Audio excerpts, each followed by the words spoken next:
السلام عليكم، ازيكم يا حبايبي؟ عاملين ايه؟ يا رب تكونوا بالف خير يا رب. النهارده بقى معانا وصفه حلوه جدا، لازم بتنفع للعزومات، وكمان بتبقى معانا حلوه جدا ومشرفه جدا جدا على السفره بتاعتنا. وطبعا يعني بتعتبر سيده السفره، يعني زي ما بيقولوها كده. طبعا هنعمل مع بعض النهارده المكرونه البشاميل. زي ما حضراتكم شايفين كده، بتركيه بسيطه جدا جدا جدا.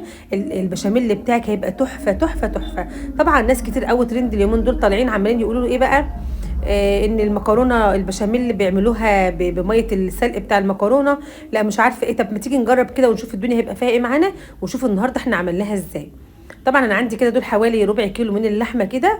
طبعا انا كنت بعمل لحمه وكنت بعمل كفته وكده، فاخدت ايه، كان معايا حوالي كيلو ونص، فاخدت شويه. مش عارفه قد ايه يعني، بس هما تقريبا كده في نظري ممكن يبقوا ربع كيلو.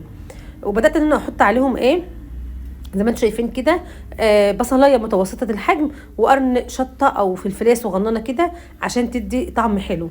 وطبعا دي بهارات من بتاعه الكفته، حطيت مع حوالي معلقه كده عليهم.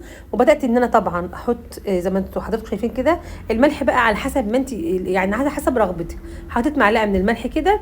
لو انت حابه بقى تحطي في الوقت ده معانا فص حبهان، ماشي، حط عادي مفيش اي مشاكل، بس تشيليه بقى قبل، يعني حطي واحد او اتنين وتكوني عارفاهم، وتشيليهم قبل ما تحطوهم في ايه على المكرونه. زي ما انتم شايفين كده، حطيت معلقه حلوه كده كبيره فلفل اسمر، ومعلقه او يعني ربع معلقه صغيره كده كمون. وهنحط برده يعني حوالي برضو اقل من ربع معلقه كده معانا برضو من البهارات اللي هي الايه، اللي هي القرفه، زي ما حضراتكم شايفين كده معايا.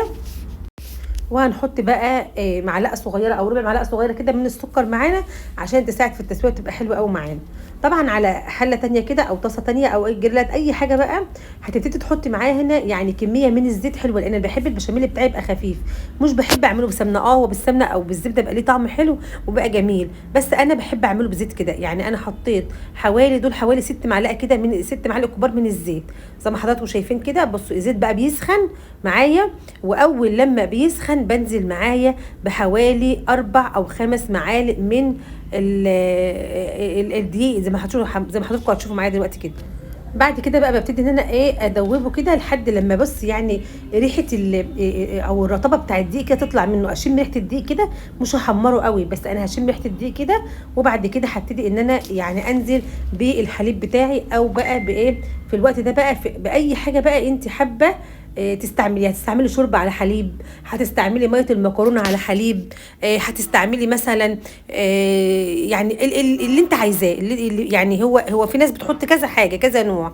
انا دلوقتي بقى طبعا عندي الحليب بتاعي اهو، هبتدي ان انا احطه زي ما حضراتكم شايفين كده، وابتدي ان انا اقلب معايا الخليط بتاعي اهو.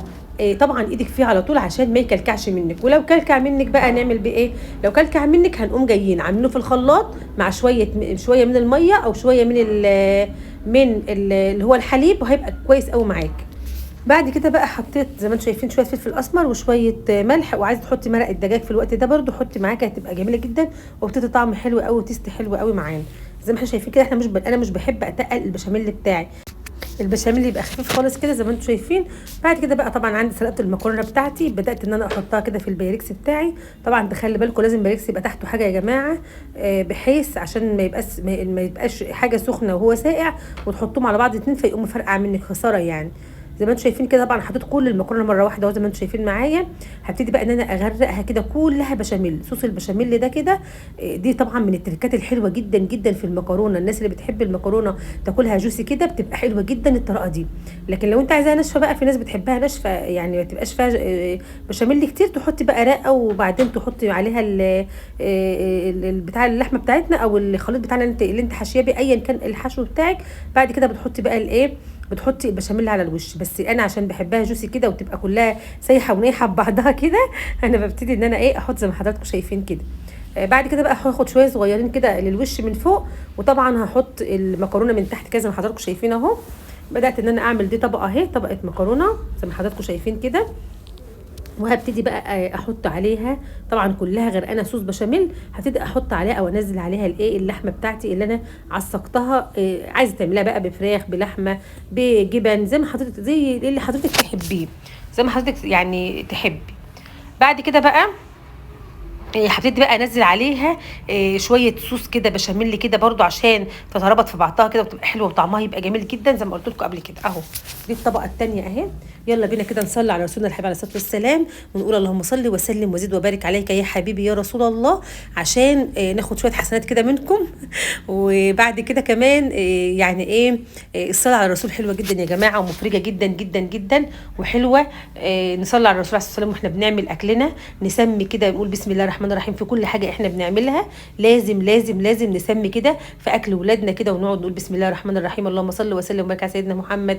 ودايما دايما دايما خلي ذكر الله دايما ملازمك في المطبخ بتاعك دايما على طول، تمام كده، او في اي اكل انت بتعمليه. ودايما تسمي الله كده عشان ربنا يبارك في الحاجه اللي احنا بنعملها ان شاء الله باذن الله.